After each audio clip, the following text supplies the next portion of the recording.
خالد اپنے سالاروں اور کمانداروں کے ساتھ یمامہ شہر کے دروازے تک پہنچے۔ انہوں نے اوپر دیکھا، دیواروں پر اب ایک بھی آدمی نہیں کھڑا تھا، برج بھی خالی تھے۔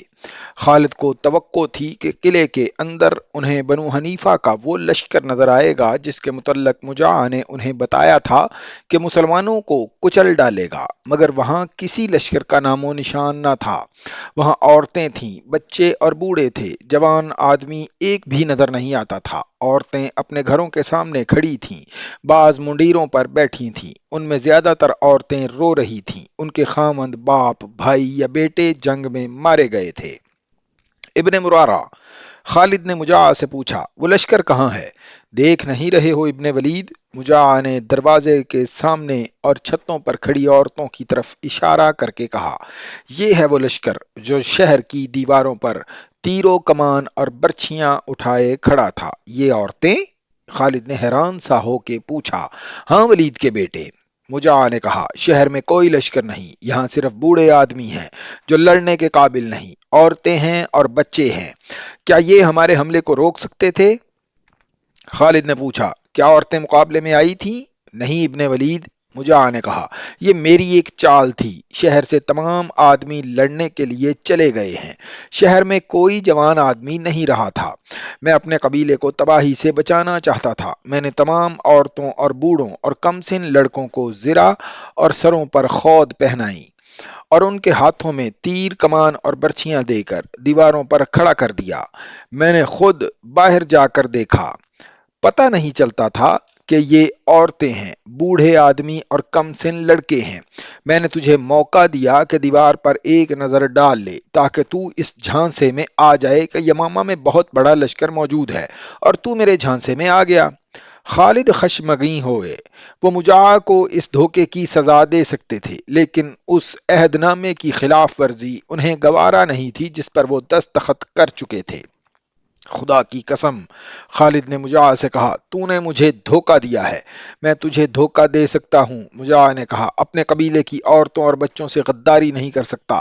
میں انہیں تیری تلوار سے بچانا چاہتا تھا، میں نے انہیں بچا لیا۔ تو خوش قسمت ہے کہ میں مسلمان ہوں۔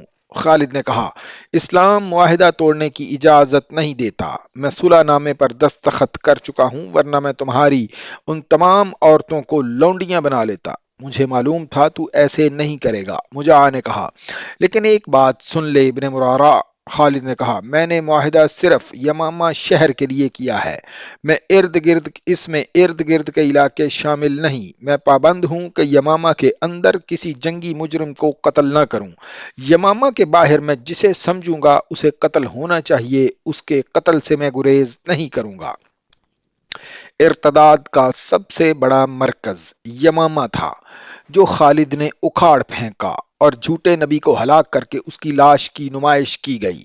اس کے پیروکاروں سے کہا گیا کہ مسلمہ کے پاس معجزوں کی طاقت ہوتی تو تمہارے 40,000 سے زیادہ لشکر کا یہ حشر 13,000 آدمیوں کے ہاتھوں نہ ہوتا۔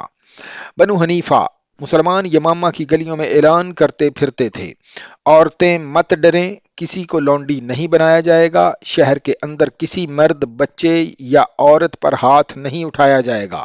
مسلمہ فریب کار تھا، اس نے تم سب کو دھوکہ دے کر تمہارے گھر اجاڑ دیے ہیں۔ یمامہ پر خوف و ہراس اور موت کی ویرانی طاری تھی۔ عورتیں شہر سے باہر نکلنے سے ڈرتی تھیں، انہیں مسلمانوں سے کوئی ڈر اور خدشہ نہیں رہا تھا۔ وہ اپنے آدمیوں کی لاشیں دیکھنے سے ڈرتی تھیں۔ وہ شہر کی دیوار پر جا کر باہر کا منظر دیکھتی تھیں، انہیں گدوں، گیدڑوں اور بھیڑیوں کی خوفناک آوازیں سنائی دیتی تھیں۔ یہ سب لاشیں کھا رہے تھے۔ یمامہ اور گرد و نواح کے لوگوں نے اتنی قتل و غارت کبھی نہیں دیکھی، نہ کبھی سنی تھی۔ یہ تو قہر نازل ہوا تھا، گھر گھر ماتم ہو رہا تھا۔ اس بھیانک صورتحال میں لوگ اس غیبی قوت کے آگے سجدے کرنا چاہتے تھے جس نے ان پر قہر نازل کیا تھا۔ مسلمانوں کی فوج میں قرآن کے حافظ اور قاری بھی تھے، انہوں نے لوگوں کو قرآنی آیات سنا کر بتایا کہ انہیں تباہ کرنے والی غیبی طاقت کیا ہے۔ مورخ لکھتے ہیں کہ بنو حنیفہ کے جو آدمی بھاگ گئے تھے ان کی تعداد کم و بیش 20,000 تھی۔ وہ یوں لاپتہ ہوئے کہ ادھر ادھر چھپ گئے تھے۔ مسلمان انہیں ڈھونڈ ڈھونڈ کر لا رہے تھے۔ وہ بھی خوف زدہ تھے، وہ نادم بھی تھے۔ انہوں نے ایک جھوٹے نبی کے ہاتھ پر بیعت کی جس نے انہیں کہا تھا کہ اسے خدا نے ایسی طاقت دی ہے کہ فتح بنو حنیفہ کی ہی ہوگی اور مسلمان تباہ ہو جائیں گے۔ انہیں تبلیغ کی اور اسلام کی تفصیلی تعارف کی ضرورت نہیں تھی۔ ان میں بیشتر نے از خود اسلام قبول کر لیا۔ مجاع بن مرارہ بنو حنیفہ کی سرداری میں مسیلمہ کذاب کا جانشین تھا۔ اس نے دیکھا کہ اس کا قبیلہ دھڑا دھڑ اسلام قبول کرتا جا رہا ہے تو اسے یہ اطمینان ہوا کہ خالد کے دل میں اس کے خلاف جو خفگی تھی وہ نکل گئی ہے۔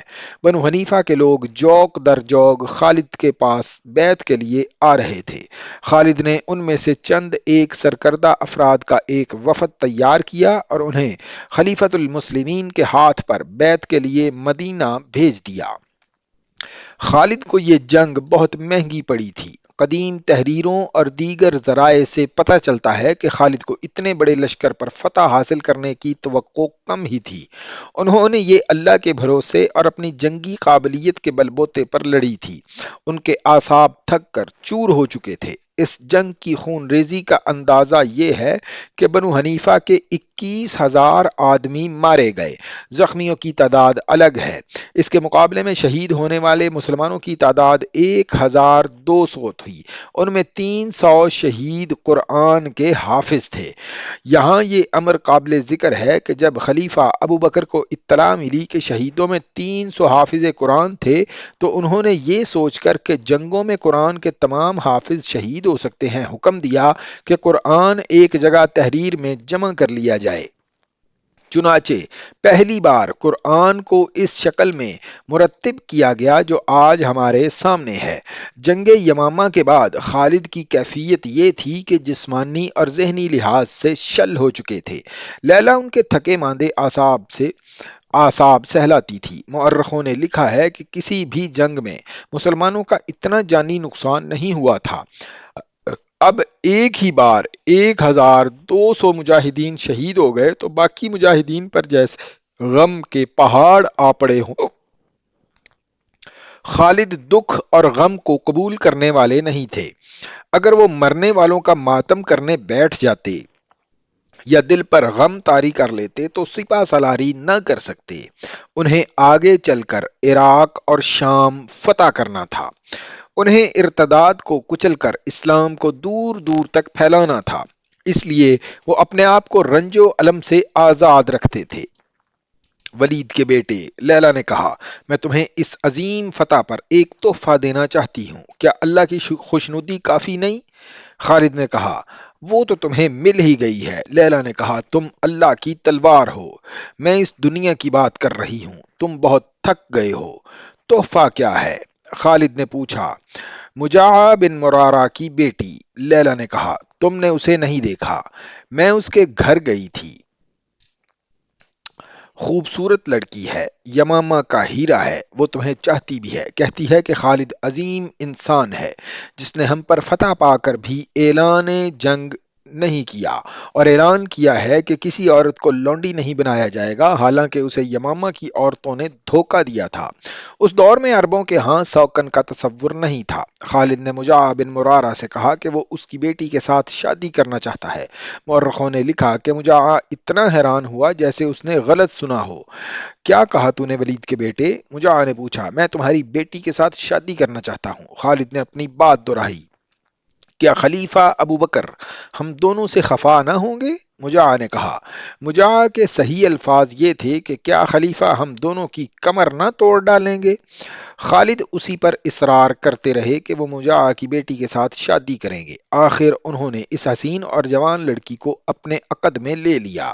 یہ خبر مدینہ پہنچی تو خلیفۃ المسلمین ابو بکر نے خالد کو خط لکھا، او ولید کے بیٹے، تمہیں ہو کیا گیا ہے؟ شادیاں کرتے پھرتے ہو، تمہارے خیمے کے باہر 1200 مسلمانوں کا خون بہہ گیا ہے، تم نے شہیدوں کا خون بھی خشک نہیں ہونے دیا۔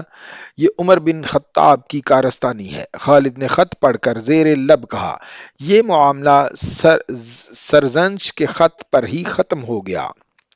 خلیفہ ابوبکر نے خالد کو یہ پیغام بھی بھیجا تھا کہ وہ یمامہ کے علاقے میں رہیں اور اگلے حکم کا انتظار کریں۔ خالد مجاع کی بیٹی اور لیلہ کو ساتھ لے کر یمامہ کے قریب وادی دبر میں جا خیمہ زن ہوئے۔ 2 ماہ بعد انہیں اگلا حکم مل گیا۔